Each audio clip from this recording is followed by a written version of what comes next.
Olá, você que me segue no Rodrigo Silva Arqueologia. Nós estamos de volta aqui para o nosso bate-papo semanal e sempre nós estamos aqui mantendo vocês informados com coisas relacionadas à Bíblia, às vezes também alguma coisa de cultura geral, história, arqueologia. E eu já sei, pelos recados que vocês mandaram nas redes sociais, o que o pessoal mais gosta é quando a gente faz live.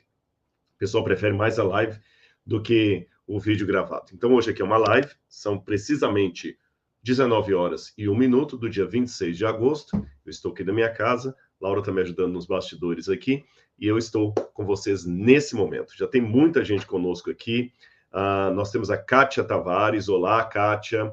Samara Valentim, boa noite. Estamos em Curitiba assistindo você, Rodrigo. Deus te abençoe, meu irmão. Obrigado, Samara. Deus abençoe você também. Faz como a Samara, coloca de onde vocês estão falando, tá bom? Quem mais está aparecendo aqui? Cassi Mariano, olá, Rodrigão, olá, Cassi. Também Edson Pereira, oi. Falem de onde vocês estão escrevendo, ó. Itajubá, Minas Gerais, Naísa Leme, Itajubá, Minas Gerais, já apareceu gente de Minas aí, fico feliz. Machado, de Belo Horizonte, Ana Cláudia, de Opa, pegou aqui, só um minutinho, baixou demais. Meirane Moura, do Ceará, Bia Furtado, de Jaraguá do Sul, Israel Marcos, São José dos Campos, obrigado, meu bem. Quem mais aqui? Tiago Dias, de Manaus, Amazonas, Roberto Félix, de Maceió, Sônia Maria. É muito rápido esse negócio aqui, eu fico feliz. Agora eu estou sabendo o que a Laura apanha lá, às vezes, para poder seguir aqui, ó. Levi Lorena de Gramado, muito obrigado. De Taubaté, Sandra Moura. Você mal terminou de falar o nome da pessoa, vai subindo aqui. Significa que tem muita gente entrando na live, mas ainda há espaço para mais gente. Nós já somos quase 600 pessoas que estão ligadinhas aqui, mas está na hora de você mandar aquele WhatsApp no grupo da família lá, com o link, convidar o pessoal para vir, porque hoje eu vou falar de um assunto que muita gente pergunta. Há tempos atrás eu fiz um vídeo sobre ele, mas pediram de novo esse assunto, o mistério do Leviatã, do Tiamat. Quem que é o Leviatã? Esse ser demoníaco, né? Gente, é importante. Lá eu tô lembrando aqui, curtam o vídeo se vocês gostarem do conteúdo, isso é muito bom para o YouTube. Eu antes não ligava muito para isso, não, mas o pessoal, aliás, um abraço para o pessoal da Hitbel, que nos ajuda sempre aí com as redes sociais. Eles explicaram, é bom o pessoal curtir, deixar comentários, compartilhar. Se você não é inscrito no canal, é importante você se inscrever, tá certo? Sempre é importante essas ações, porque assim você está ajudando o algoritmo a mostrar que o canal é relevante, que o conteúdo é relevante e a gente consegue atingir mais pessoas. Ângela de Lençóis Paulistas, Graça e Paz Cristão, Neném Teixeira, Sônia Maria de João Pessoa, na Paraíba. Tem alguém do exterior? Até agora não pensei em ninguém. Angola aqui, ó. Rosana de Angola. Já apareceu alguém de Angola. Quem mais quem mais aqui? Deixa eu ver. Já apareceu Portugal aí? Conseguiu pegar o nome? Não. Então, vamos lá. A Rosana já falei, que é de Angola. Doutor Rogério Café, não peguei de onde é. Francisco é de onde? Portugal também. Vitória do Conquista, Bahia. Pamela de Souza, boa noite, Pamela. PJM Mendes, boa noite também. Érica Lessa, eu. Tudo bem, Érica? Será que é eu de Estados Unidos? Não, faltou América, né? Eliane da Inglaterra. Eliane da Inglaterra. Então, tá aqui, ó. A Laura colocou na terra que Eliane da Inglaterra, muito obrigado. Zagnoli. Menté VIP de Angola. Menté VIP de Angola, já é o segundo de Angola. Laerte Valverde de Portugal, que eu já vi. Pedro Diniz da Suíça. Perla de Londrina, no Paraná. Price Kinney, no Texas. Acho que perdi o nome. Evelyn, do Texas. E Ana Clara, do Uruguai. Muito bem, pessoal. Vamos então ao nosso tema. Antes, eu tenho um recadinho para você. Olha que legal o que acabou de sair. Eu fiquei muito feliz. A partir do dia 1º de setembro, vai estar em todas as lojas, inclusive, antes disso, você já pode adquirir na pré-venda, Descobertas da Fé, o devocional diário que eu escrevi. Aqui, você vai ter 365 mensagens para você começar o ano novo de 2025 ao lado de Deus. E como é que funciona isso aqui, Rodrigo? Eu nunca ouvi falar de um devocional. O Descobertas da Fé, ele vem assim, tem a data de cada dia do ano, tá bom? Dia 1º de março, 25, todos os dias aqui. E aí eu pego e coloco um título, igual aqui, Flertando com o Erro. Tá aqui, ó, Flertando com o Erro. Coloco uma passagem bíblica e uma página de comentário. Um título, uma passagem bíblica e uma parte de comentário. Vocês querem que eu leia um para vocês? Se quiser, comenta aí. Vou ler uma no dia de um aniversário de alguém. Coloca aí, vamos pensar aqui, o aniversário de alguém. Vamos ver aqui, ó. Rangel, fazer um vídeo sobre o Homem das Cavernas. Anotado, Rangel. Pithecanthropus erectus, Homo sapiens sapiens, o Neandertal. Tá anotado, Rangel. Vou fazer um vídeo sobre isso sim, tá bom? Coloca aí o dia do seu aniversário de nascimento. Aí eu vou pensar um. Você quer que eu escolha ou você escolhe, meu bem? Pode escolher. 30/3 é do mesmo dia, mas aí... aí vai parecer que tá... Posso pintar um qualquer aqui? Pode. Então vamos lá. Vamos ver o primeiro que eu pegar aqui. Ido, 27 de abril. Ido, 27 de abril. Eu acho ele aqui, cadê? Eu vi rapidinho aqui. Ido, 27 de abril. Achou? Ido. Dia 27 de abril.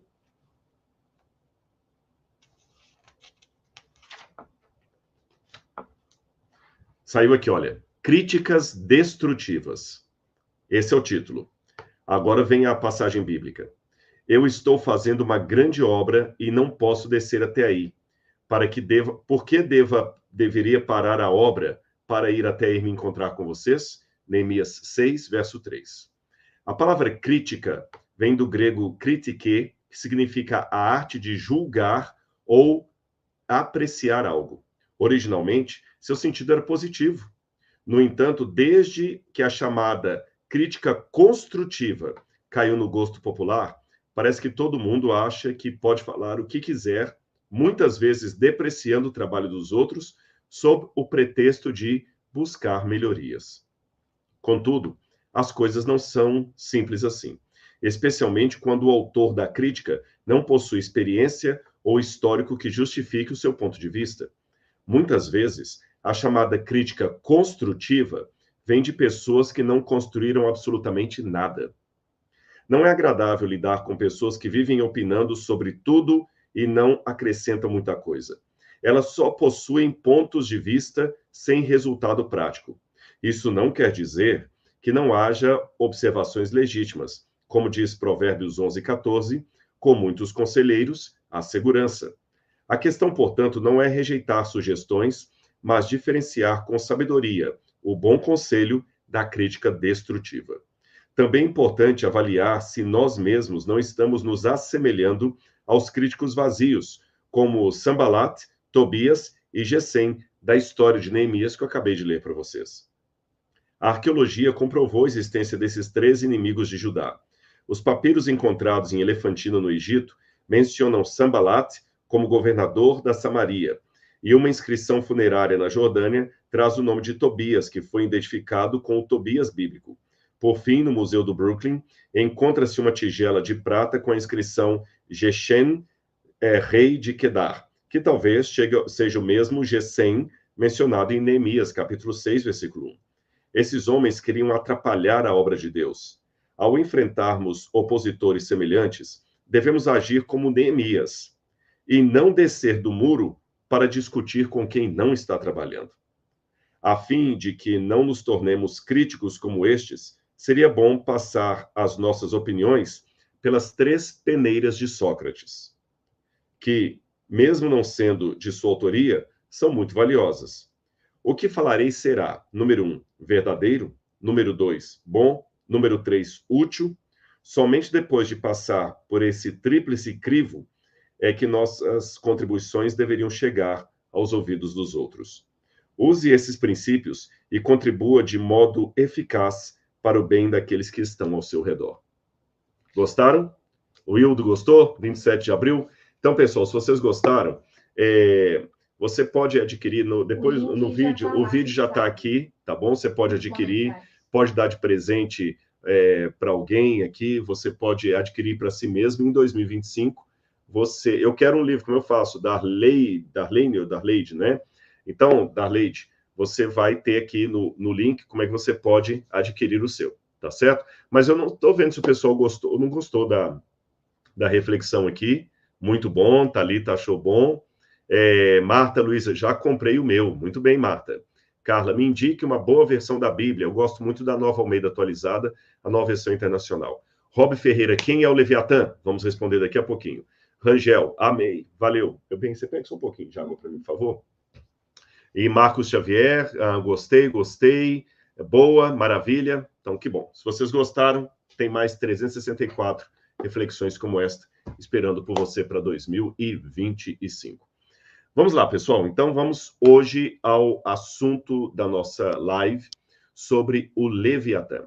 Eu preparei um PowerPoint para vocês aqui. Vamos ver se eu vou conseguir colocá-lo aqui, adicionar ao palco.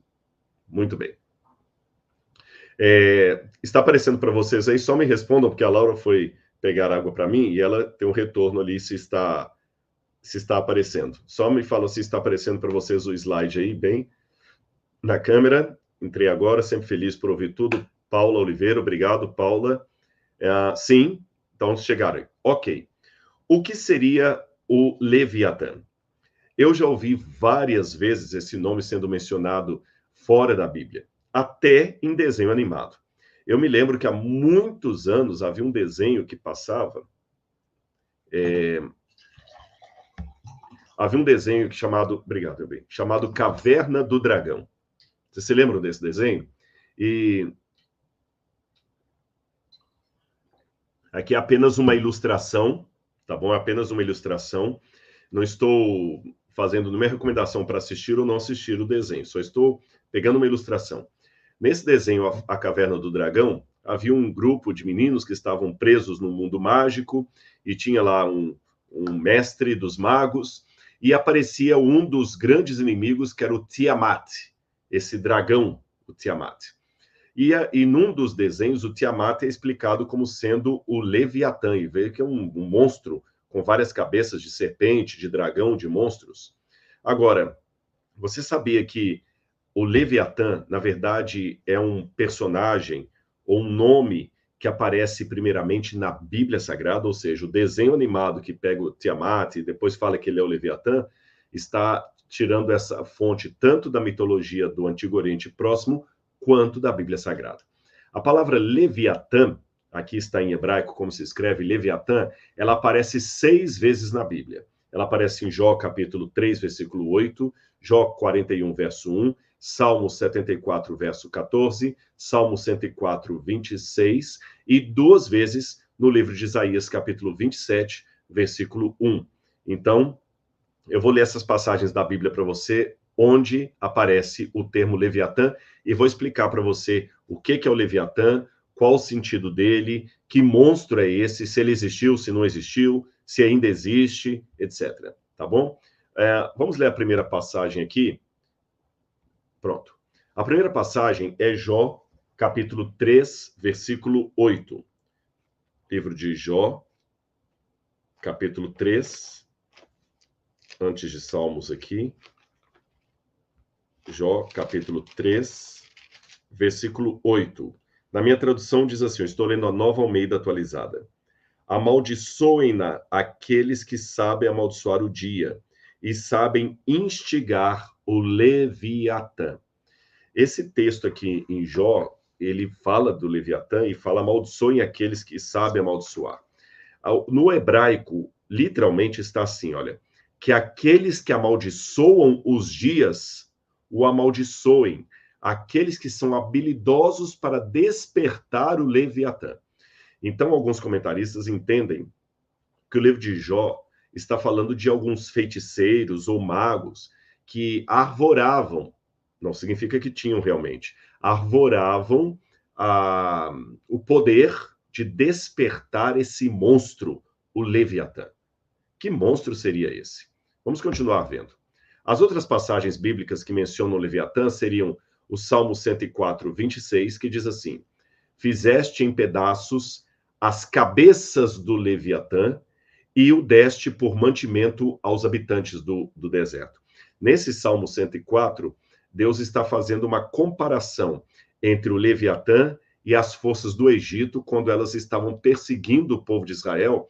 Então, o Senhor Deus abriu o Mar Vermelho, o povo passou a seco, e depois Deus fez as águas do mar voltarem, e aí mataram o faraó e todo o exército egípcio.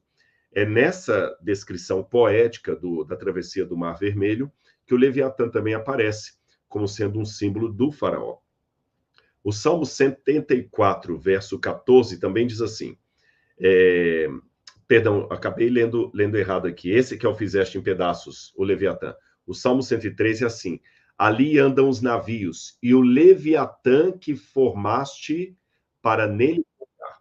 Então, corrigindo aqui que eu cometi um erro, o Salmo 104 fala da criação de Deus, fala do oceano, dos navios e do Leviatã que Deus criou e colocou no oceano.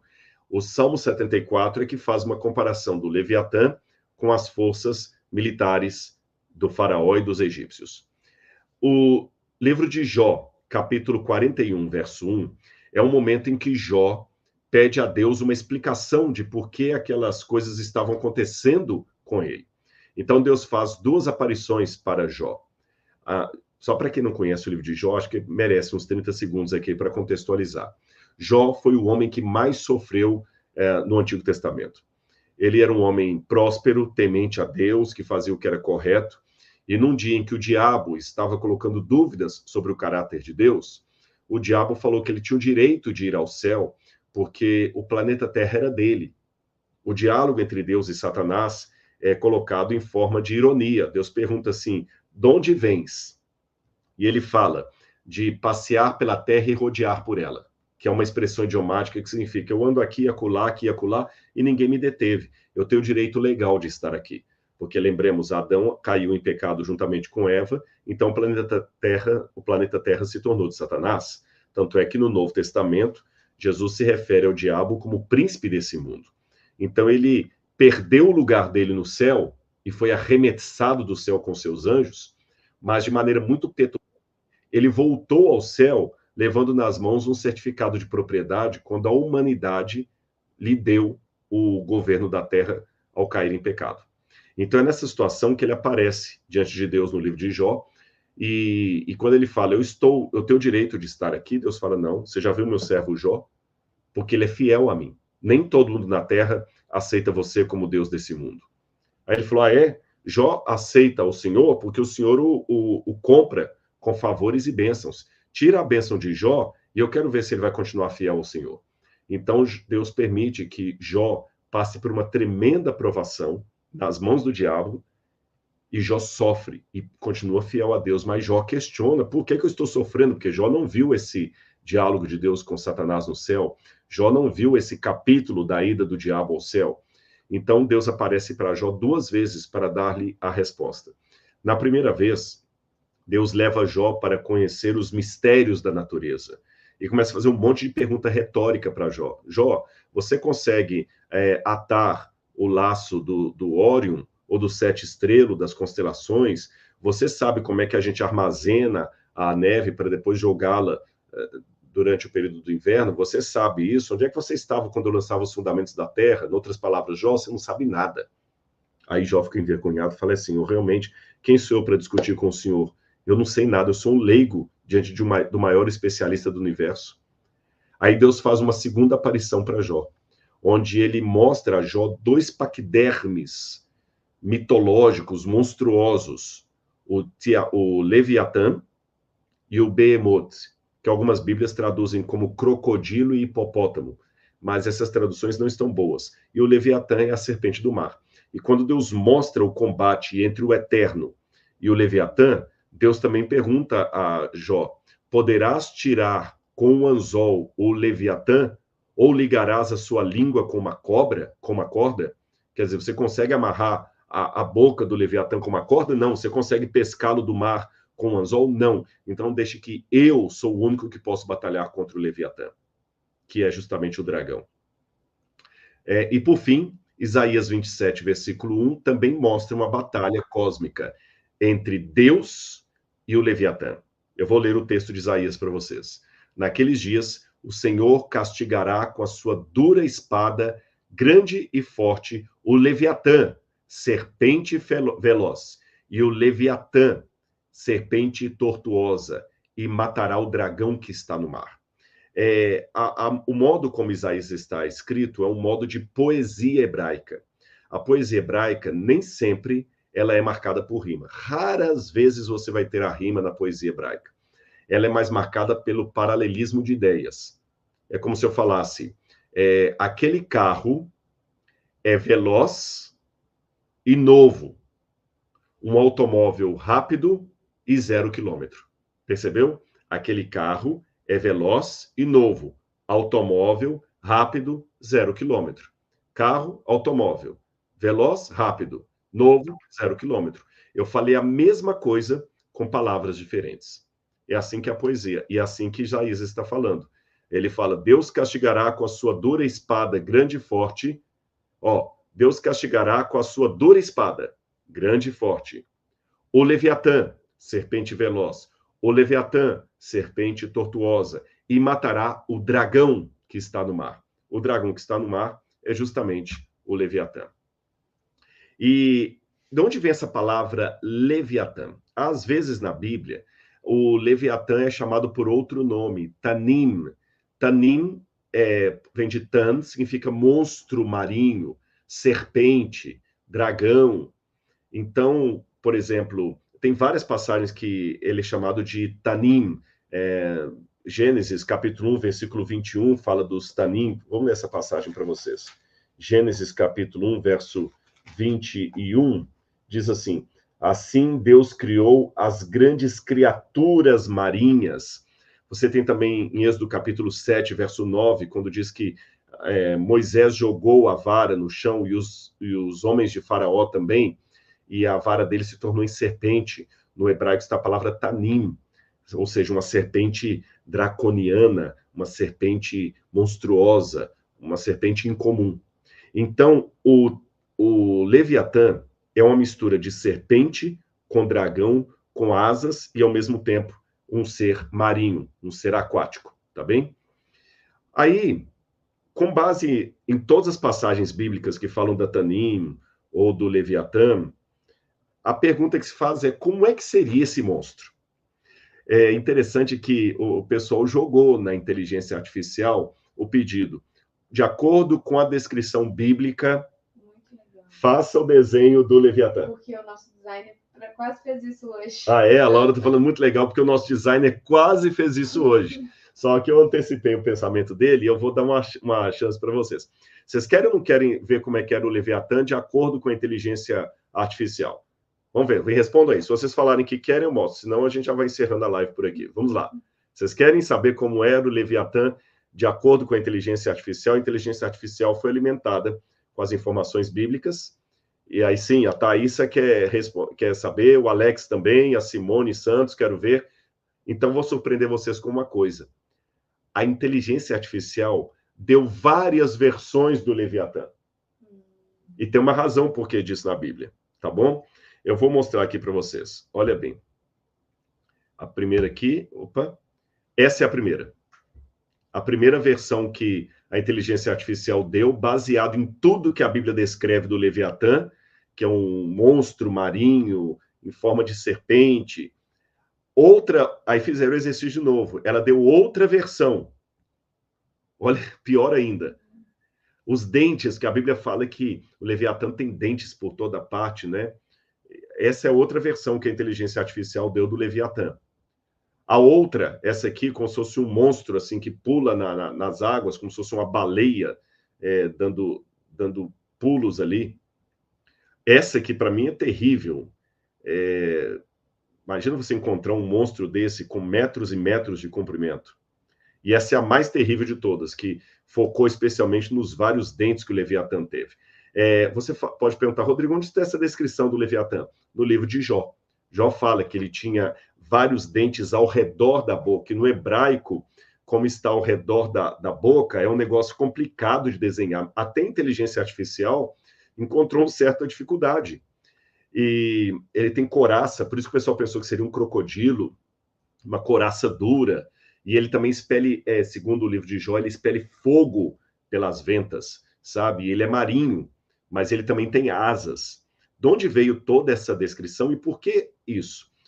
Você sabe que tem um conceito filosófico que é do existência, no sentido etimológico da palavra. A palavra existir vem de existere. Então seria ex, extraído de, istere.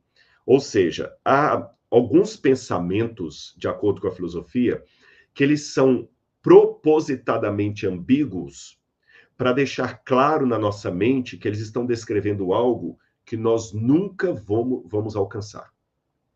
Seja algo porque é bonito demais ou algo porque é feio demais. Certo? Vários autores da filosofia já trabalharam. Depois você pode procurar isso aí na internet. Você tem vários que trabalharam com os mitos. Por exemplo, o próprio Foucault trabalhou com o sentido de existere, que a existência existere, algo que foi extraído de. Então, quando uma coisa é muito bela ou muito fantasmagórica, nós não conseguimos descrever. E o fato de não conseguirmos descrever e imaginar plenamente é uma forma de mostrar ao nosso inconsciente que aquilo está além das palavras, que é pior do que alguém poderia descrever. Não tem como exagerar aquilo. É por isso que a Bíblia, falando com muita propriedade, certa vez escreveu assim: porque nem olhos viram, nem ouvidos ouviram, nem jamais penetrou em coração humano aquilo que Deus tem preparado para os seus filhos. Que tem uma dupla aplicação. Em primeiro lugar, significa o poder do Espírito na vida de um ser humano. O dom do Espírito é algo tão forte que nem ouvidos ouviram, nem olhos viram, nem jamais entrou em coração humano. E uma segunda forma de entender esse texto é fazendo uma aplicação homilética para o novo céu e nova terra. Como disse João, quando vier o céu, a eternidade vai ser uma coisa maravilhosa. Nós não conseguimos imaginar o que será a eternidade com Cristo. Aí a gente fica tentando imaginar com categorias da Terra, né? E é muito pequeno para descrever o que será a eternidade com Cristo. De igual modo, o grande conflito entre o bem e o mal é algo que está acima da nossa imaginação. Então nós devemos tomar todo cuidado, porque o mal é realmente indescritível. Então vamos lá, continuando a nossa parte aqui. Será que, de onde veio essa imagem bíblica, então, desse monstro? Porque ninguém tira também uma ideia do vácuo.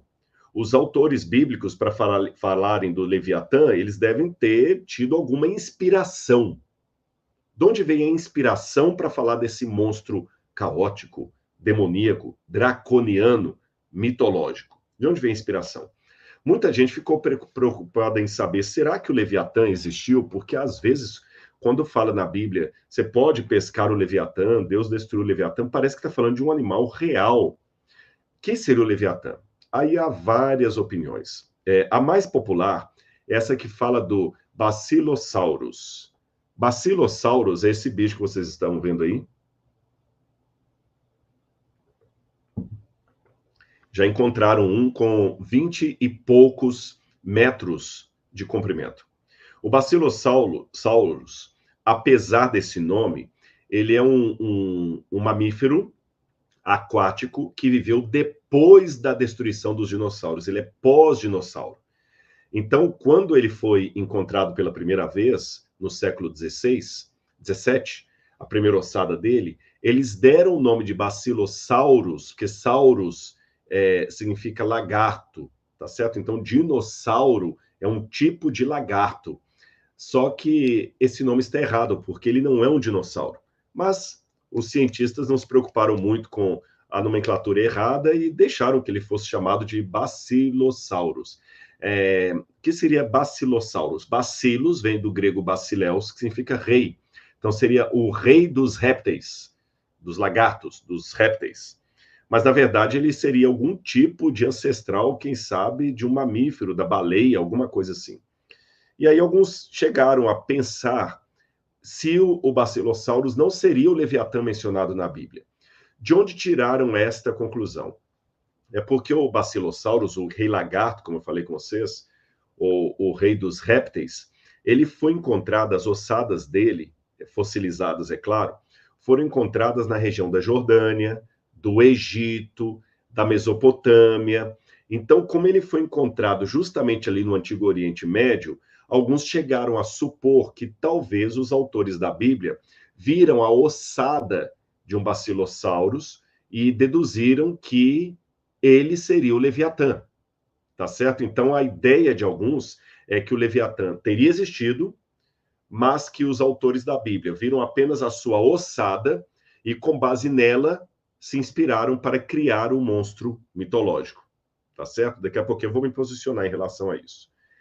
Como falei com vocês, restos dele foram encontrados no Paquistão, na Jordânia, no Egito, e especialmente em Wad al-Hitam, no Egito, onde eles acham que pode ser o cenário para Jó falar da serpente do mar. Então, eles acreditam que o autor do livro de Jó, que, de acordo com a tradição judaica, e eu acredito com ela, concordo com ela, foi Moisés. Como Moisés viveu no Egito, Moisés deve ter visto a ossada do Basilossauros, e com base na ossada do Basilossauros, ele imaginou um monstro que recebeu o nome de Leviatã.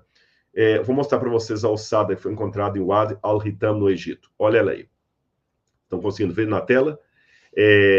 Esse aí tinha mais de 20 metros de comprimento. Era um bicho enorme. E o desenho que eles fizeram dele seria esse aqui, olha. Acredita-se que esse bicho, ele tinha um poder, assim, de tal monta que só a mordida dele, só o crânio dele tinha 1,5 metros de altura. E a mordida dele tinha mais de 1.600 quilos de mordedura. Sabe o que significa isso? Só para você ter noção, o cachorro que tem a mordida mais forte é o Rottweiler. O Rottweiler tem uma mordida de 800 quilos. 800 quilos. Isso significa que um Rottweiler ele tem uma mordida que ele pode destruir o seu osso assim, ele estraçalha. Se ele quiser usar os 800 quilos de mordida no seu braço, ele estraçalha o seu osso. Esse animal tinha uma mordida calculada em 160 quilos, não, 800 não, 1.600 quilos. Então, quer dizer, é o dobro da mordida do Rottweiler. Então, seria esse o Leviatã que a Bíblia apresenta? A gente não sabe. Então, eu vou colocar com vocês duas possibilidades aqui. Letra A. O Leviatã... speaking microphone, alguma coisa aí? Não, né?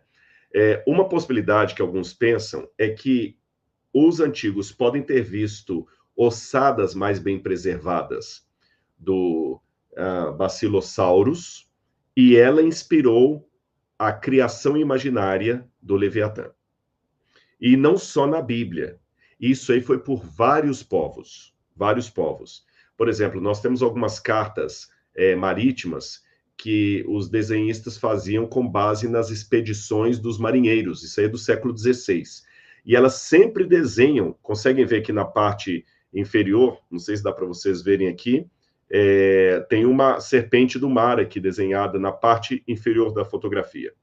Se eu pegar aqui um outro, aqui você tem também duas baleias que são descritas como monstros marinhos e como serpentes do mar.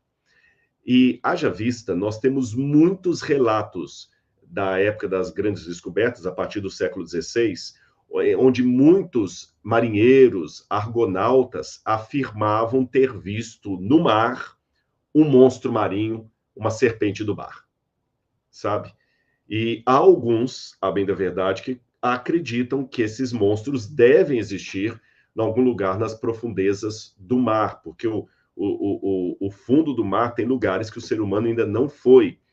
Agora, será, Rodrigo, que realmente esses relatos de marinheiros que viram esse monstro do mar, será que são reais? Não sei. Eu sei que o mais famoso deles é esse que está aparecendo aí, o famoso monstro do Lago Ness. Já ouviram falar do monstro do Lago Ness? Eu queria saber, Loch Ness, ou monstro do Lago Ness. Se ouviram falar, coloquem que eu quero a opinião de vocês. Se não ouviram, falem que não ouviram, eu vou explicar para vocês. O Davi Nicolau já ouviu falar do monstro do Lago Ness, Esther Rosa, sim, na infância, Regina Feitosa, pois é.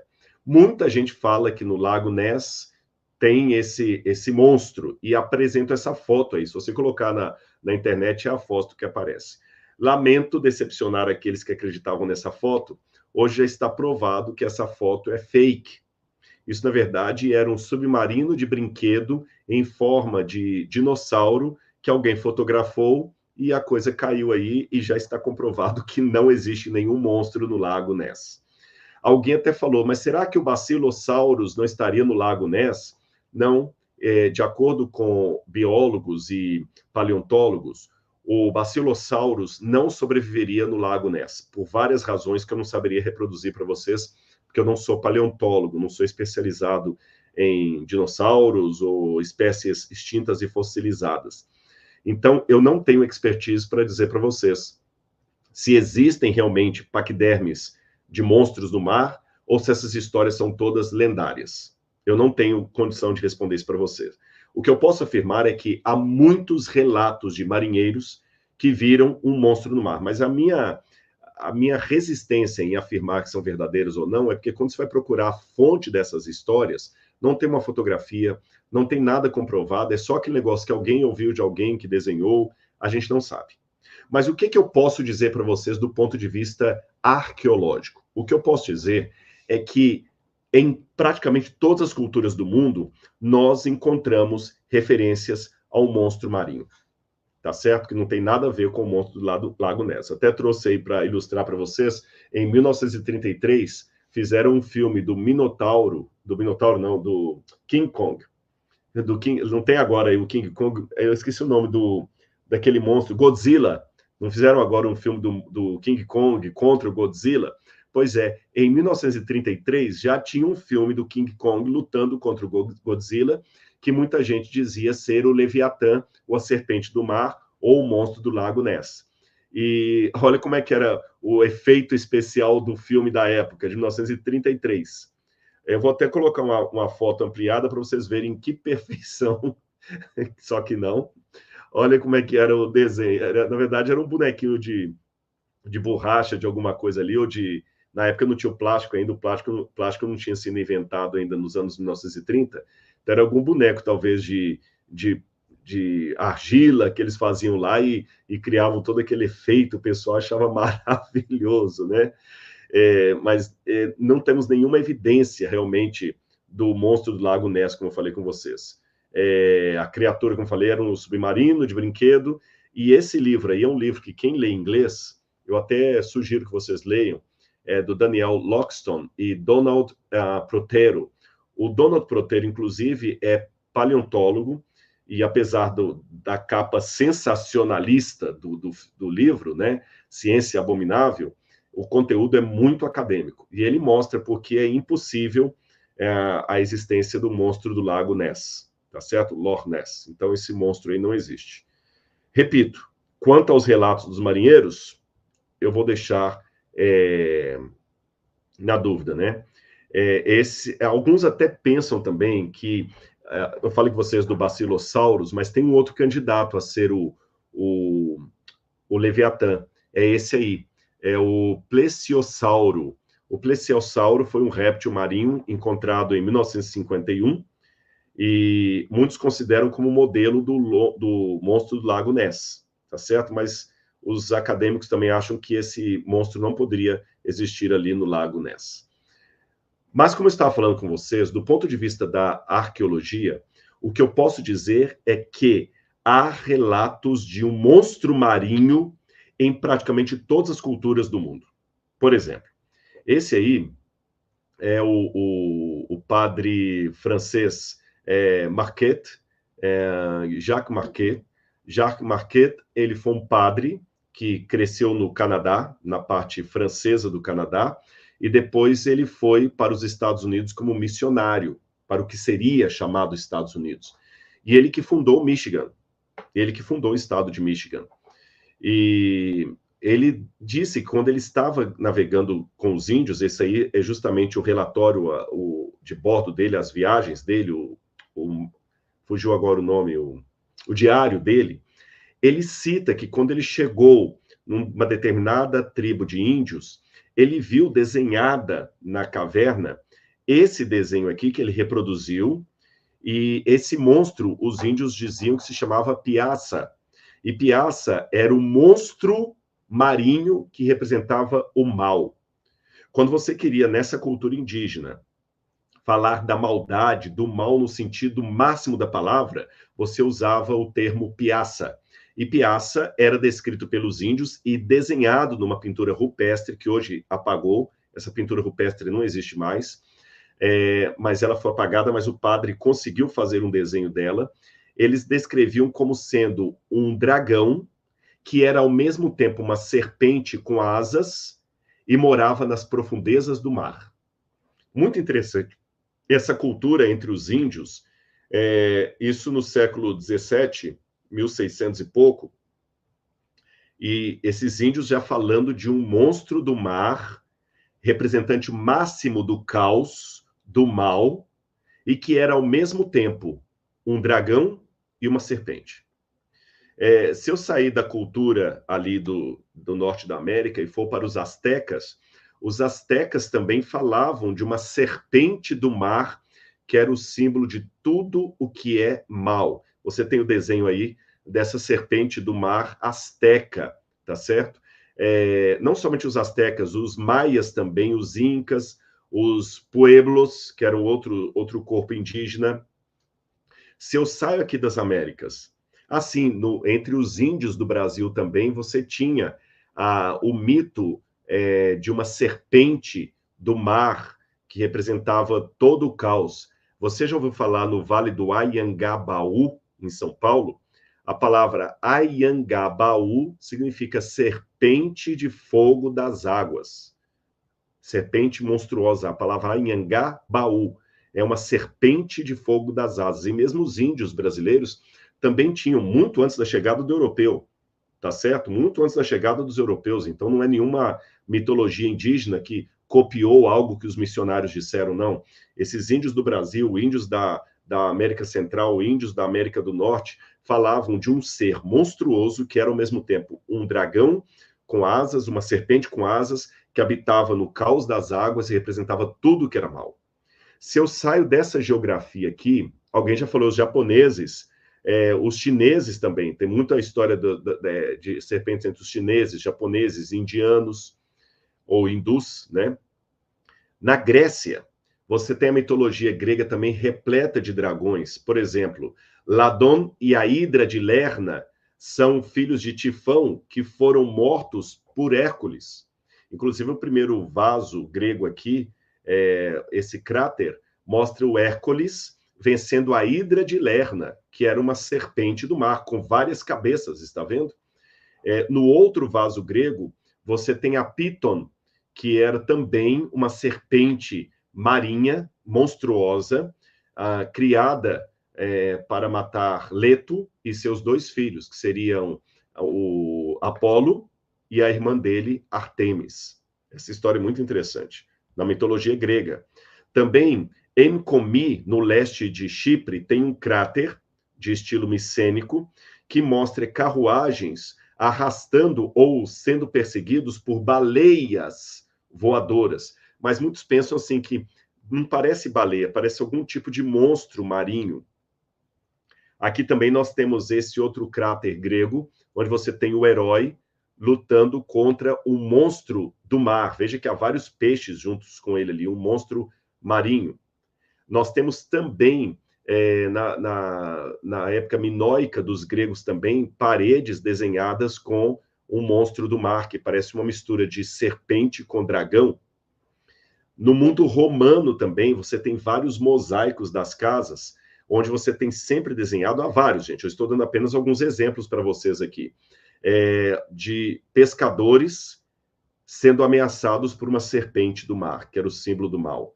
Aqui também você tem um sarcófago romano, onde você tem um pescador e do lado de fora o navio sendo atacado por uma serpente do mar. Se eu for ao mundo dos egípcios, eu também tenho a figura da serpente do mar. Ela é chamada de Apep ou Apophis. Apep ou Apophis era um monstro tão demoníaco que era a única divindade do panteão egípcio que não era adorada por nenhum egípcio. O Apófis não tinha templo, não tinha santuário, era proibido adorar Apófis. Era a única divindade egípcia cujo culto era terminantemente proibido. E os egípcios acreditavam que durante a noite, a Apófis começava uma batalha náutica com todos os deuses do Egito. Todos os deuses tinham que entrar na barca solar e durante a noite, liderados por Set, que era o irmão de Osíris, eles tinham que nessa barca batalhar contra a Apófis. Inclusive aqui você tem um desenho do deus Anubis com a Apófis, que é uma serpente segurada aí por 5 correntes, tá vendo? 5 correntes debaixo do mar. Na cultura sumeriana e babilônica, assíria, nós temos também a figura de Marduk, que é esse homem com 4 asas aí, lutando contra Tiamat. Quem era Tiamat? Tiamat era a serpente draconiana, símbolo máximo do mal. O Tiamat é também retratado em vários outros elementos da cultura sumeriana. Olha aí, de novo, o deus Marduk pisando na cabeça da serpente Tiamat. Aqui você tem o pessoal de Ugarit, o deus El de Ugarit, está batalhando contra a serpente do mar. E olha que curioso, a serpente do mar aqui, ela tem 7 cabeças. Perceba isso, 7 cabeças. E esses elementos que passem aqui são asas dela, ela tem 7 cabeças. Aqui também você tem o deus El lutando contra Lotan, a serpente também. É outro desenho ugarítico, mostrando, ele está cortando, inclusive, uma das cabeças da serpente. Isso parece muito com o Apocalipse, né? Que uma das cabeças do dragão é ferida de morte. Aqui você tem a divindade, o deus El, cortando uma das cabeças de Lotan, a serpente do mar, o dragão de 7 cabeças, o monstro de 7 cabeças.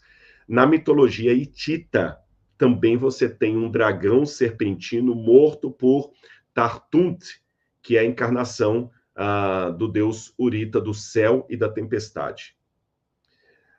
Tá cansativo ou tá dando para vocês verem como é que a história de uma serpente ela está espalhada em todas as culturas do mundo? Vocês estão percebendo? Estou dando apenas alguma amostragem para vocês. Esse aí é o copo do rei Gudea. Gudea foi o rei de Lagash. Lagash foi uma cidade da Mesopotâmia, da época de Abraão, e no copo dele você tem 2 versões da serpente. Você tem a serpente como serpente mesmo, no meio do copo, estão vendo? E o desenho dela como sendo um dragão com 4 patas e asas. Então, o que a gente está percebendo? Quando a gente vai para a Bíblia, a gente nota que a Bíblia tem 2 representações para o Leviatã. 2 representações. Na Bíblia, o Leviatã aparece aterrorizantemente ligado ao diabo ou a uma magnífica criação de Deus. Não são situações contraditórias, são realidades complementares.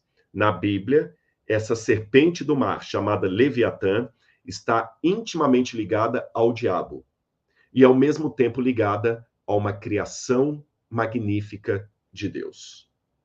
De onde vem isso, Rodrigo? Eu vou explicar para você. Antes de entrar, olha que interessante. Vamos repetir o conceito para ficar bem didático para vocês. Eu encontro na Bíblia a descrição do Leviatã, que é uma serpente draconiana, em forma de dragão, com asas, dentes terrível, que habita nas profundezas do mar, e ela é, ao mesmo tempo, ligada ao diabo e a uma criação magnífica de Deus. Depois nós vamos ver pela história bíblica que se trata da mesma coisa, porque o diabo foi no início uma criação magnífica de Deus. Não que Deus criou o diabo, Deus criou um anjo, um querubim protetor, um ser de luz, que por rebelar-se contra o Criador, se tornou o diabo e Satanás. Tá certo? Então, realmente, uma criação magnífica de Deus, que a Bíblia fala, você era sinete da perfeição, diz Isaías. No brilho das pedras você andava, você estava no jardim de Deus, no paraíso de Deus, mas você se tornou indigno, Então, aquele ser, criatura maravilhosa de Deus que se tornou o diabo. A serpente era considerada uma criação maravilhosa de Deus que se tornou um caos. Fora da Bíblia, eu vejo que em muitas culturas do Antigo Oriente Próximo, da Europa, da África, das Américas, do Extremo Oriente, eu encontro a mesma imagem. Um dragão que é visto como uma serpente com asas, que habita o profundo do caos do oceano e é o símbolo máximo do mal. Será que é coincidência? Acho que aqui a gente já tem alguns elementos para começar a desvendar o mistério desse monstro. De onde ele viria, Rodrigo? Simples. Você já viu como nós pegamos, às vezes, alguns animais e começamos a dar símbolo para eles? Por exemplo, quando você vê a raposa, o que você pensa? Eu quero a opinião de vocês. Eliezer, eu mencionei o Tiamat no desenho da Caverna do Dragão, Eliezer, no começo da live. Aliás, quem perdeu o início, depois eu vou deixar salvo aqui, você pode assistir, tá bom? Eliezer tem razão. Mas eu quero saber de vocês. Da pessoa Naruto, né? Cruzeiro, Stefano, pensou no Cruzeiro, né? O Cruzeiro é o time de futebol, tá certo.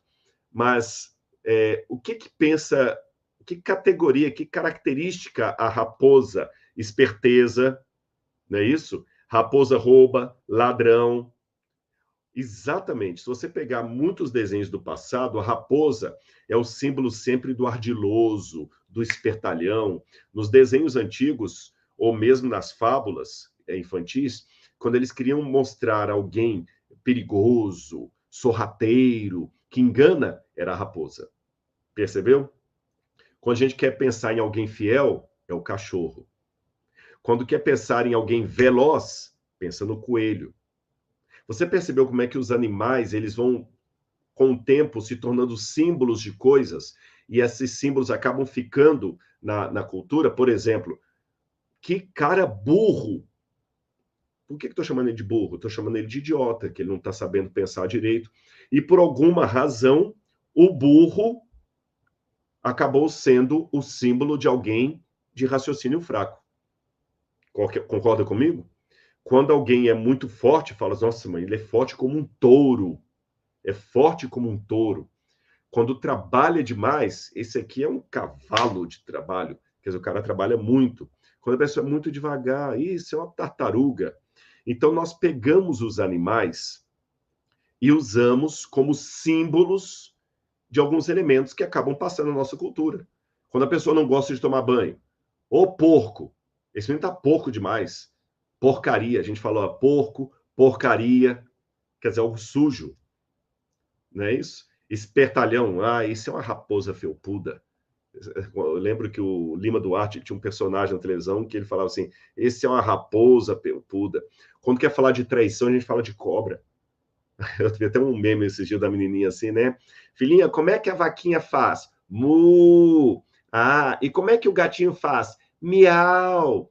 E como é que o cachorro faz? Uau, uau! E como é que a cobra faz? Oi, amiga!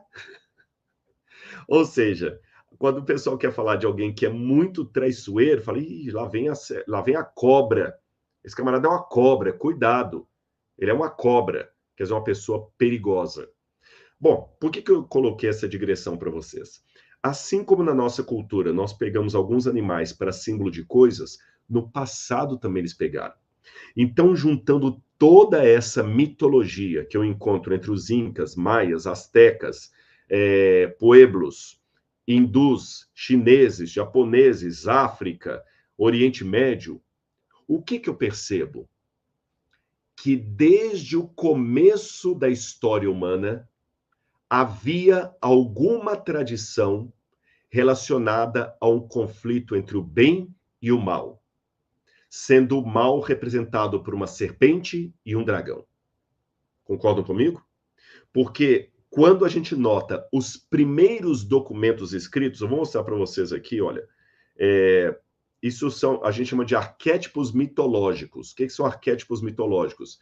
São símbolos ou padrões universais que são encontrados no inconsciente coletivo de todos os seres humanos. Esses símbolos são frequentemente vistos em mitos, lendas e folclores de diferentes culturas em todo o mundo. Eles representam experiências e emoções humanas fundamentais e foram usadas para ajudar as pessoas a entender seu lugar no mundo e navegar por suas vidas há séculos. O que os estudiosos perceberam? Que existe um padrão, um arquétipo mitológico que perpassa diferentes culturas. E de onde vem esse arquétipo? Por exemplo, o ser humano, desde os nossos ancestrais, tinham a ideia de uma divindade. Então, eles olhavam para o céu, viam o sol, pensavam em Deus como um grande sol. Aí, olha que curioso. Quando eu pego o arquétipo do conflito cósmico entre o bem e o mal, sabe qual é o arquétipo? Primeiro, o mal tenta combater o bem. E o mal sempre é retratado por uma serpente ou um dragão com asas que habita o caos infernal que são as águas. Quando eu pego os primeiros escritos da humanidade, você sabe que a escrita foi inventada no 4º milênio antes de Cristo, na Suméria. E os primeiros documentos que os seres humanos escreveram, eles narram uma batalha cósmica do bem contra o mal, sendo o mal um dragão serpenteado, uma serpente draconiana. Por exemplo, olha que interessante, o mito de Adapa. O mito de Adapa é um dos mais antigos mitos da humanidade. Ele conta que havia um homem chamado Adapa, e é interessante que Adapa é chamado, noutros mitos, de Admuzi, que é a mesma raiz da palavra Adão em hebraico. Esse Adapa quebrou o vento do céu com o mastro do seu navio. E por isso ele perdeu o direito à eternidade. E esse Adapa, ele foi levado até o mundo dos deuses. E ele foi vitorioso porque ele não comeu do fruto proibido, nem da água proibida. Ele recusou beber a água que trazia a vida eterna. E sabe quem o conduz na sua viagem até o paraíso? Uma serpente. O nome dessa serpente é Ningishzida. Ningishzida, em sumeriano, significa a senhora da árvore agradável. Que interessante. Eu vou mostrar para você o desenho de Ningishzida. Aqui você tem Ningishzida levando Adapa até o trono do deus Ea, e ele oferece para Adapa a água que dá a vida eterna que vem do trono de Ea. Mas Adapa recusa beber da água. Ele recusa comer ou beber aqueles alimentos que Ningishzida lhe dá. E o Ningishzida aqui, embora ele esteja em forma de um homem, ele tem nos ombros, se você olhar, Ningishzida é o sujeito que está no meio. Ele tem nos ombros dele duas carinhas, vocês estão percebendo aí, olha? São dois dragões com chifres. Esse dragão com chifre e o homem que os carrega é Ningishzida. Há duas interpretações. Alguns pensam que o homem é o próprio Ningishzida, outros pensam que ele não é Ningishzida, mas um sacerdote que está levando nos ombros a culpa de Adapa. Por isso que o Ningishzida está nos ombros desse sacerdote. Então tem duas interpretações. Que o homem que está levando Adapa é o próprio Ningishzida ou o intermediário. Lembrando, Ningishzida significa senhora da árvore agradável. E olha que curioso. O Ningishzida, senhora da árvore agradável, ele é desenhado em vários selos sumerianos e também babilônicos. E sempre ele é mostrado como sendo uma serpente que oferece a um homem ou a um casal um fruto. Olha aqui, no primeiro desenho você tem aí a serpente e estendendo para o homem como se fosse uma estrela. E atrás é o que parece ser uma plataforma, é uma árvore. No segundo também, a árvore. No terceiro, você tem o casal, o homem sentado, tem a mulher atrás dele que não mostra a árvore. Eu esqueci de baixar para vocês aqui. Deixa eu ver se eu tenho até no meu livro aqui, o Escavando a Verdade. Eu coloquei essa foto aqui, que eu esqueci de baixar essa foto para vocês. Olha essa aqui, eu vou tentar ver se eu consigo. Olha aqui também. Isso aqui é um outro selo sumeriano, vocês estão vendo aqui, olha. Vê para mim, bem, se está lítido aí para o pessoal poder enxergar. Vocês estão vendo que é um casal diante de uma árvore, tomando fruto e comendo, e atrás deles tem uma serpente aqui, olha. Ningishzida. Que curioso. Quando eu pego os primeiros relatos da história da humanidade, os primeiros livros que foram escritos pelos sumérios, sabe o que eles contam? Você sabe, foi na Suméria que inventaram a escrita, foi na Suméria que inventaram a agricultura, foi na Suméria que inventaram a roda, foi na Suméria que inventaram a cerâmica, foi na Suméria que inventaram a cidade. Muitas coisas foram inventadas na Suméria, no 4º milênio antes de Cristo.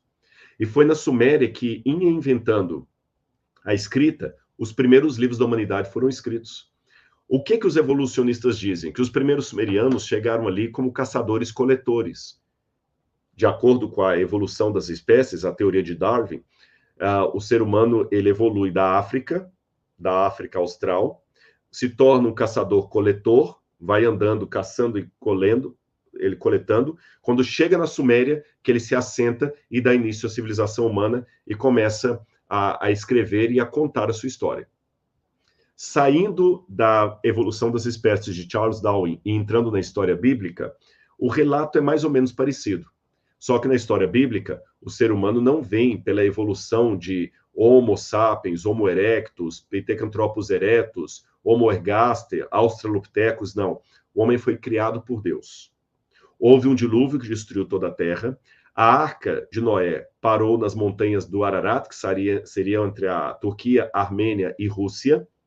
E dali ele migrou para o Oriente, para a Mesopotâmia, e começou a civilização.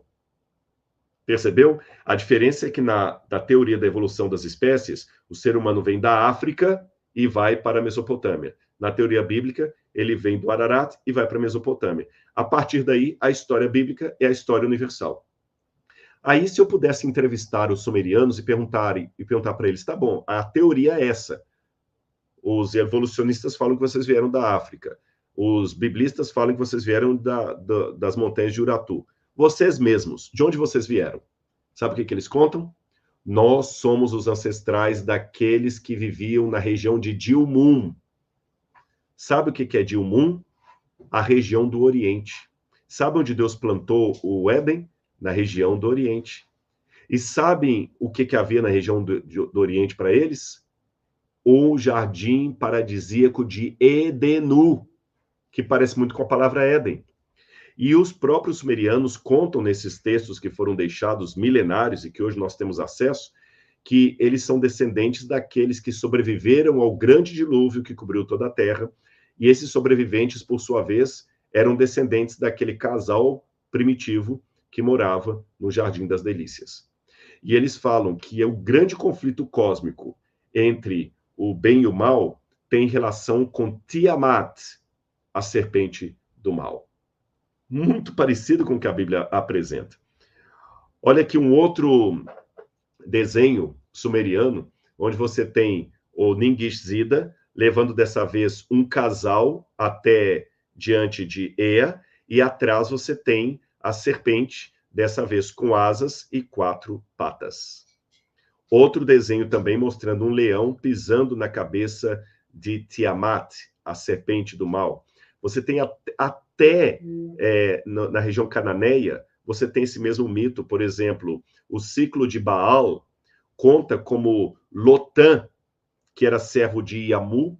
Yamu é o deus das águas. A palavra Yam significa mar em hebraico. Yamu em ugarítico. Então você tem Lotã. Olha, Lotã parece com Leviatã. Tá vendo? A mesma raiz, Leviatã, Lotã. Lotã era um monstro que ficava no mar e ele foi combatido por Haddad. Bom, pessoal, antes de ir para o último slide, o que eu deduzo? Eu trabalho com a hipótese da tradição adâmica. Adão e Eva foram expulsos do paraíso porque eles comeram um fruto proibido dado pela serpente. Como a serpente foi usada pelo diabo para que Adão e Eva caíssem, para mim foi no evento da serpente que nasceu o símbolo do Leviatã. Adão e Eva partindo do pressuposto que se trata de uma história real, eles contaram para os seus descendentes a história da queda. E os seus descendentes contaram para os seus descendentes, que contaram para os seus descendentes, que contaram para os seus descendentes, e assim a tradição oral foi passando de pai para filho, de geração para geração. E você sabe, quem conta um conto, aumenta um ponto. Então, essa história da serpente, que foi usada pelo mal para trazer a desgraça no mundo, essa história começou a perpassar por vários povos, porque, em tese, todos nós somos descendentes de Adão e Eva. E se somos biologicamente descendentes de Adão e Eva, então também somos culturalmente descendentes de Adão e Eva. Ou seja, todos os seres humanos saíram de Adão e Eva. Todas as culturas também saíram da tradição adâmica. E para alguém que talvez não acredite na Bíblia, saiba que mesmo na teoria da evolução das espécies de Charles Darwin, acredita-se que toda a humanidade é filha da mesma mulher, que os cientistas dão até o nome de Eva mitocondrial. Ou seja, não existem raças humanas, existe uma raça humana. Existem etnias, tá certo? Existem etnias, que o DNA é diferente. Alguns nascem com a pele mais negra, outros nascem com a pele amarelada, outros nascem com a pele avermelhada, outros nascem...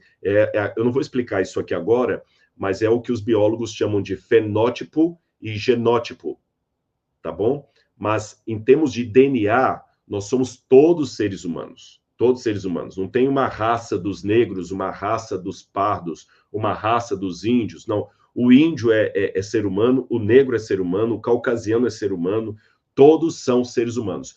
O negro, que tem a pele mais escura, lá do Sudão, por exemplo, ele vem da mesma Eva mitocondrial que o negro de Angola, que tem a pele mais clara. O negro de Angola, que tem a pele mais clara que o negro do Sudão, veio da mesma Eva mitocondrial que o negro da Etiópia, que tem uma pele mais azeitonada. O negro da Etiópia vem da mesma Eva mitocondrial que o alemão loiro dos olhos azuis. O alemão olho dos olhos azuis veio da mesma Eva mitocondrial que o japonês. O japonês veio da mesma Eva mitocondrial que o índio, que o Rodrigo, que o Daniel Dourado. Realmente todos aí, olha, o Ravel, o Rabelo, todos nós viemos da mesma Eva mitocondrial. Então, quer você trabalhe com a hipótese bíblica ou da evolução das espécies, todos somos filhos de uma Eva. Agora, na hipótese bíblica, eu estou acrescentando que, para ter esse arquétipo das mitologias, essas mitologias que estão espalhadas pelo mundo têm que ter um ponto central comum. E qual foi esse ponto central comum? A queda de Adão e Eva diante da serpente. A partir disso, entendendo que aquela serpente era o símbolo de uma guerra cósmica maior, aí veio aquilo que eu chamei de existere, ou seja, algo tão forte que nós não conseguimos descrever.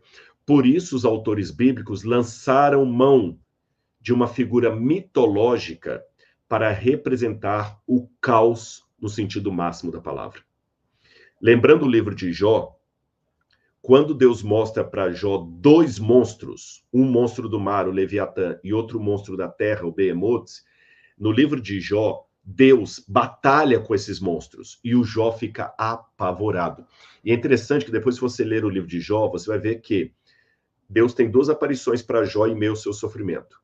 Jó sofre, Deus aparece para ele no primeiro momento e faz perguntas retóricas. Jó, onde é que você estava quando eu criei a neve? Onde é que você estava quando eu lançava os fundamentos da terra? Em outras palavras, Jó, você é um leigo, não discuta comigo, você não sabe nada. Num segundo momento, Deus mostra para Jó a batalha cósmica do bem contra o mal, onde o próprio Deus em pessoa luta contra o Behemoth, um monstro do mar, da terra, e o Leviatã, um monstro do mar. E Deus mostra para Jó, tá vendo, Jó? Existe um conflito espiritual que você não consegue ver, mas pode sentir. Em outras palavras, é como se eu dissesse para você, nesse exato momento que eu estou fazendo essa live com você, está tendo uma guerra de proporções cósmicas, do bem contra o mal. Nós não conseguimos ver os anjos de Deus batalhando contra os anjos do mal, mas sentimos os efeitos dessa guerra. É por isso que o Apocalipse, de igual modo, fala de dois monstros, que são chamados de a besta que surge do mar, análoga ao Leviatã, e a besta que surge da terra, análoga ao Behemoth do livro de Jó. E tanto a besta do mar como a besta da terra, o que são no Apocalipse? A representação histórica do dragão. Eu vou ler para você, Apocalipse capítulo 12, quando fala da batalha no céu, diz assim, Apocalipse capítulo 12, versículo 7. Então estourou a guerra no céu. Miguel e seus anjos lutaram contra o dragão. Também o dragão e seus anjos lutaram, mas não conseguiram sair vitoriosos e não havia mais lugar para eles no céu. Foi expulso o grande dragão, a antiga serpente, que se chama Diabo e Satanás, o sedutor de todo mundo. Ele foi atirado para a terra e com ele os seus anjos. Olha o dragão, a antiga serpente. O Leviatã é um dragão e serpente. É Satanás. E o desdobramento desse dragão, que o diabo não é um dragão, vocês estão entendendo, né, gente? O diabo não é um dragão. O dragão é um símbolo do diabo. Percebeu? O dragão é um símbolo do diabo. E a reverberação desse conflito cósmico na Terra é o surgimento da besta que surge do mar e da besta que surge da terra, Apocalipse capítulo 13, que eu posso estudar com vocês melhor num outro momento. Então, quando você vê, por exemplo, Hitler matando milhões de judeus, quando você vê alguém sanguinário praticando uma chacina, isso é apenas a reverberação histórica do conflito cósmico, porque os seres humanos estão ou guiados por Deus ou pelo diabo. Ou estão guiados por Cristo ou pelo Leviatã. Ou estão guiados por Miguel ou pelo dragão. Não tem meio termo. Não existe meio termo. Olha para mim aqui agora. Há uma guerra cósmica do bem contra o mal. E os dois lados querem você. Que escolha você faz? É por isso que, para terminar a minha palavra aqui, eu quero mostrar um livro que nem é religioso, de um sujeito que nem realmente ele era secular, Thomas Hobbes. Thomas Hobbes escreveu o livro O Leviatã, que é um clássico. Qual que é a tese de Thomas Hobbes? Thomas Hobbes acredita que o ser humano, ele por natureza, ele é feroz, por natureza ele é defensivo, por natureza ele é egoísta, por natureza ele é bravo. Então, para que os seres humanos possam conviver sem um destruir o outro, é importante que eles entrem num acordo e elejam o que Thomas Hobbes chamou de Leviatã. Thomas Hobbes, embora não fosse religioso nem crente, ele extraiu a palavra Leviatã da Bíblia. E Thomas Hobbes queria, ele viveu ali no século 16 e 17, 1600 e pouco, que ele escreveu Leviatã, ele estava vivendo na época em que estavam acontecendo as revoluções no mundo, as grandes descobertas, a reforma protestante, o questionamento da igreja. Ele estava vivendo na época em que estava tendo guerra civil na Inglaterra, guerra civil na Espanha, que os monarcas estavam com medo de perder o reino, que o feudalismo já tinha ficado para trás, que estava tendo o auge da burguesia. Então, o Thomas Hobbes, ele era um apaixonado principalmente por ciência. Então, ele queria ser, para a política, o que, como diz, fugiu agora, gente, o que foi para... Nossa, que branco agora. Não, tá Leonardo da Vinci, mas não é Leonardo da Vinci que eu quero dizer, não. Galileu Galilei. Ele queria ser, para a política, o que Galileu Galilei era para a ciência. O Hobbes, ele quis colocar padrões matemáticos e lógicos na forma como o ser humano governa e é governado. E ele dizia que nós precisamos de um poder. Esse poder tinha a coroa, que era a representação, ele tinha o cetro, que era a centralização, ele tinha a espada, que era o exército, e era esse poder que dominava todos os povos. E esse poder, ele era feroz, porque só um poder feroz pode segurar a ferocidade individual das pessoas. Então, cada um abre mão da sua ferocidade e se submete a essa serpente, o Leviatã. E ele diz que o Leviatã é o único poder que pode controlar o Leviatã que existe entre cada um de nós. E o Leviatã deveria controlar até a religião. Thomas Hobbes não era religioso, mas eu sugiro que vocês leiam esse clássico. Mas ele fez uma boa leitura, no século XVI, do que é a política até os dias de hoje. E, ainda que ele não tivesse a intenção, eu vejo muito paralelo entre o que ele descreveu como sendo o Leviatã, necessário Leviatã na visão dele, e o que Apocalipse fala sobre o anticristo. Aquele que, no fim dos tempos, vai ligar o mundo inteiro e vai conseguir ser mais feroz do que os ferozes. E vai perseguir o povo de Deus. O Leviatã vai ter uma última atuação nessa história, quando a besta do Apocalipse, que é também chamada de o anticristo, colocar o seu poder hegemônico sobre todo o mundo. Aí, mais uma vez, o mundo será dividido entre aqueles que têm a marca da besta e o número do seu nome, e aqueles que vão ficar fiéis a Deus, como diz o livro da profecia. Agora, aqueles dentre nós que estivermos vivos neste tempo, vamos ter o nosso caráter revelado. E vamos apenas ser aquilo que já estamos sendo hoje, antes que esse dia aconteça. Ou seja, hoje as minhas atitudes mostram se eu estou a serviço de Cristo ou do Leviatã. Se eu sirvo ao reino dos céus ou ao reino do dragão. No grande conflito, de que lado você está? De Deus para combater a serpente, o Leviatã, ou do lado das trevas? A escolha é sua. Eu espero com isso ter explicado bem para você o significado do Leviatã, de onde veio esse símbolo na Bíblia e qual a sua representação e importância para os dias em que vivemos. Que Deus abençoe sua vida, muito obrigado. Eu espero que vocês tenham gostado dessa live e, se quiserem, não se esqueçam do devocional Descobertas da Fé. Eu deixo no link aqui como é que você pode adquirir. Um grande abraço, pessoal. Um beijo no coração. E semana que vem, anota aí, não posso esquecer, semana que vem eu tenho um assunto palpitante que eu já comecei a preparar para vocês, mas Laura me proibiu de falar qual é. Então, como eu não quero ter problema no casamento, eu vou dormir com ela. Só vou dizer que é um negócio legal. Assistam e fiquem ligados nas redes sociais, que eu vou daqui a pouquinho, ou nos próximos dias, avisar qual é essa live especial, dia 2 de setembro. 19 horas, aqui no YouTube. Um abraço, fiquem com Deus. Tchau, tchau.